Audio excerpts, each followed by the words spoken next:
Breaking news చూస్తున్నాం. సరదాగా family అంతా బిర్యానీ చేసుకున్నారు. ఎంతో హ్యాపీగా ఆరగించారు.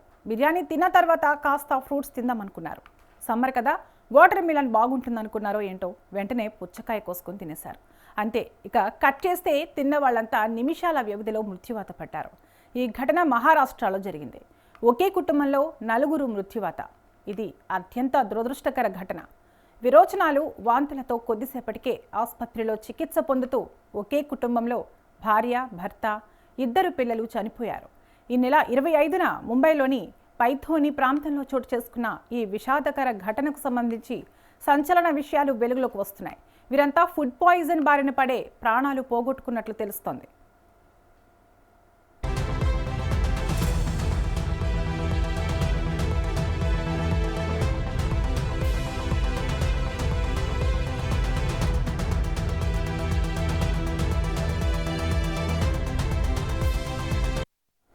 బాధిత కుటుంబ సభ్యులు, ఇతర కుటుంబ సభ్యులందరూ రాత్రి 10:30 వీరంతా డిన్నర్లో బిర్యానీ తిన్నారు.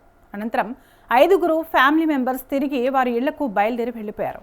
సుమారు 1 గంట ప్రాంతంలో తమ ఇళ్లకు చేరుకున్నారు. అయితే మిగిలిన 4 కుటుంబ సభ్యులు బిర్యానీ తిన్న తర్వాత పుచ్చకాయ తిన్నారు. పుచ్చకాయ తిన్న తర్వాత ఆ 4కి ఆదివారం ఉదయం 5 గంటల ప్రాంతంలో వాంతులు, విరోచనాలతో తీవ్ర అస్వస్థతకు గురయ్యారు. దాంతో ఫుడ్ పాయిజన్ అయిందనే అనుమానంతో ఫ్యామిలీ డాక్టర్ను సంప్రదించారు. ఆ ఫ్యామిలీ డాక్టర్ చూసిన తర్వాత వారిని జేజే ఆసుపత్రికి వెళ్లమని సూచించారు.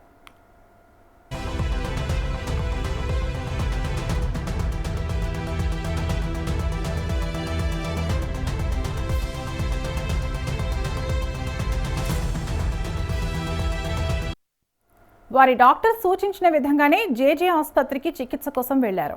వైద్య చికిత్స చేసినప్పటికీ చిన్న కుమార్తె ఉదయం సుమారు 10:15 మరణించింది. ఆ రాత్రి సుమారు 10:30 తండ్రి కన్నుమూశారు. అటు తర్వాత తల్లి, మరొక సోదరి కూడా చికిత్స సమయంలోనే కన్నుమూశారు. బిర్యానీ తిన్న తర్వాత పుచ్చకాయ తినడమే వారి ప్రాణాలకు ముప్పు తెచ్చి ఉంటుందని అనుమానిస్తున్నారు. ఈ 2 స్వల్ప వ్యవధిలో తీసుకోవడం వల్ల ఫుడ్ పాయిజన్ జరిగి ఉంటుందా అనే కోణంలో దర్యాప్తు జరుగుతోంది. పోస్ట్ మార్టం తర్వాతే వారి మరణానికి కారణం తెలుస్తోంది. ప్రస్తుతం ప్రమాదవశాత్తు సంభవించిన మరణంగా జేజే మార్గ్ పోలీసులు కేసు నమోదు చేసి దర్యాప్తు చేస్తున్నారు. ఈ ఘటనలో మృతి చెందిన వారు అబ్దుల్లా దోకాడియా, నజ్రీన్ దోకాడియా, ఐషా, జైనబ్లుగా పోలీసులు తెలిపారు.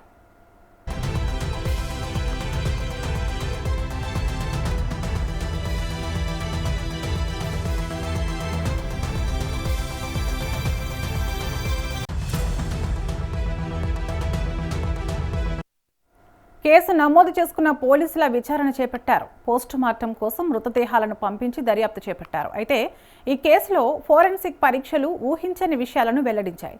ప్రాథమిక నివేదికల ప్రకారం బాధితుల మెదడు, గుండె, పేగులు వంటి అంతర్గత అవయవాలు ఆకుపచ్చ రంగులోకి మారినట్లు గుర్తించారు. సాధారణ ఫుడ్ పాయిజనింగ్ కేసుల్లో ఇలా జరగదని, ఇది ఏమైనా తీవ్రమైన విషప్రయోగం వల్లనే జరిగి ఉంటుందని వైద్యులు అనుమానిస్తున్నారు. మరో కీలకమైన అంశం ఏమిటంటే అబ్దుల్లా డొకాడియా శరీరంలో మార్పిన్ ఆనవాళ్లు లభించాయి. సాధారణంగా మార్పిన్ అనేది అత్యంత శక్తివంతమైన నొప్పి నివారణ మందు. ఇది కేవలం నియంత్రిత వైద్య కేంద్రాలలో మాత్రమే లభిస్తుంది. అసలు ఆయన శరీరంలోకి ఈ మందు ఎలా చేరింది? అది ప్రమాదవశాత్తు జరిగిందా, లేక ఎవరైనా కావాలని ఇచ్చారా అనే కోణంలో పోలీసులు దర్యాప్తు ముమ్మరం చేశారు.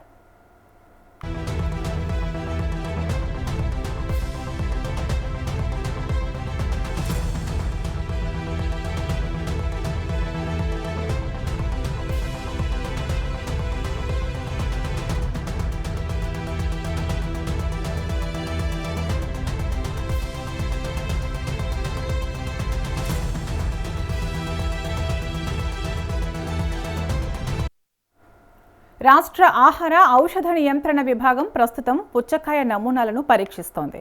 పండులో సహజంగానే ఏదైనా విషం ఉందా, లేక బయట నుండి ఏదైనా కల్తీ జరిగిందా అనే కోణంలో విచారణ సాగుతోంది. అయితే ఇప్పటి వరకు మరణాలకు పుచ్చకాయకు మధ్య ప్రత్యక్ష సంబంధం ఉన్నట్లు ఎటువంటి శాస్త్రీయ ఆధారాలు లభించలేదు. దీంతో పోలీసులు ఈ కేసును ఆత్మహత్య, ప్రమాదం లేదా కుట్ర అనే కోణాల్లో విశ్లేషిస్తున్నారు.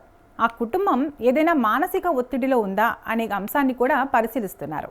ప్రస్తుతానికి మృతదేహాల అంతర్గత అవయవాలను రసాయన విశ్లేషణ కోసం పంపారు. తుది నివేదిక వస్తేనే ఈ గ్రీన్ ఆర్గాన్ మిస్టరీ వీడే అవకాశం ఉంది.